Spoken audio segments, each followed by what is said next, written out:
নির্বাচনে যতগুলো দিন পেরোচ্ছে ততগুলো বোধহয় নতুন নতুন বিতর্ক সামনে আসছে, তত নতুন নতুন জটিলতা সামনে আসছে। দুটো দফার ভোট ছিল, মোটের ওপর শান্তিপূর্ণ সেই ভোট মিটে গিয়েছে পর্ব। কিন্তু দেখুন এই নতুন করে একটা বিতর্ক তৈরি হচ্ছে স্ট্রং রুম নিয়ে। বিভিন্ন রাজনৈতিক দল তাদের বিভিন্ন রকম অভিযোগ সামনে আসছে। আজকে হাল্লা বলে আমি দেবারতী আপনাদের সঙ্গে রয়েছি এবং কথা হবে এগুলো নিয়ে। কেন হঠাৎ করে এই স্ট্রং রুমকে ঘিরে বিতর্ক? ক্ষুদিরাম অনুশীলন কেন্দ্র, যেখানে শহর কলকাতার 7টি যে বিধানসভা কেন্দ্র রয়েছে সেই বিধানসভা কেন্দ্রগুলোর গণনা চলবে। গতকাল রাত থেকে আমরা দেখলাম উত্তপ্ত হয়ে উঠেছে পরিস্থিতি।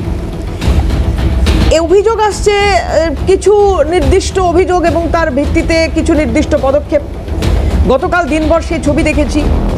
সাখাওয়াত স্কুলের মমতা বন্দ্যোপাধ্যায় প্রায় 3 থেকে 4 ঘন্টা সেখানে ছিলেন। সেখান থেকে বেরিয়ে এসে কিছু রিয়াকশন তিনি দিয়েছেন, তার মন্তব্য, তার অভিযোগ শোনাবো আমি একে একে। কিন্তু হঠাৎ করে এই প্রসঙ্গটা সামনে আসছে কেন? স্ট্রং রুমে কোনো রকম কারচুপি হতে পারে মনে করছে তৃণমূল, মনে করছে বিজেপি। কি কারণ? তার ব্যাখ্যায় যাব। আমার সঙ্গে যে প্যানেলিস্টরা থাকবেন তাদের সঙ্গে কথা বলবো ডেফিনেটলি এই বিষয়ে। কিন্তু তার আগে মমতা বন্দ্যোপাধ্যায় কয়েকটা প্রতিক্রিয়া রয়েছে। গতকাল ঠিক কি বলেছিলেন মাননীয়া, এটা তো আপনাদের প্রত্যেকের স্মরণে থাকবে যে সমাজ মাধ্যমে একটি পোস্ট করেন এবং সেখানে একটা আশঙ্কার কথা উনি প্রকাশ করেছিলেন। উনি বলেছিলেন যে আমি রাত জাগবো, আমার সঙ্গে আমি আমার দলের সৈনিকদের বলছি আপনারাও সবাই রাত জাগুন। কিছুর কি আভাস পাচ্ছেন মমতা বন্দ্যোপাধ্যায় যে কারণে এই কথা বলেছিলেন? এবং পরবর্তী ক্ষেত্রে কি বলেছিলেন একে একে শোনাবো আপনাদের। দেখুন। দিয়েছে সেন্ট্রাল ফোর্স, স্টেট পুলিশ দিয়েছে, এদের উপরে চাপ আছে, এরা কি করবে? আর তো 2-3টে দিন কেন ঢুকতে দিয়েছে জিজ্ঞেস করো। অন্য কাউকে ঢুকতে দিচ্ছে না, ওদের কেন দিয়েছে?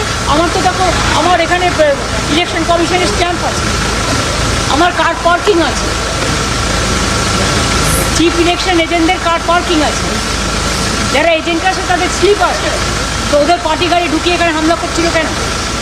ওরা জানে না আমি এখানে একবার বললে কলেজ লেনে 10,000 ছেলে চলে আসবে। সেটা কি ভালো হবে? আমাদের গাড়ি এসছে বিকজ চিফ ইলেকশন এজেন্ট এসছে।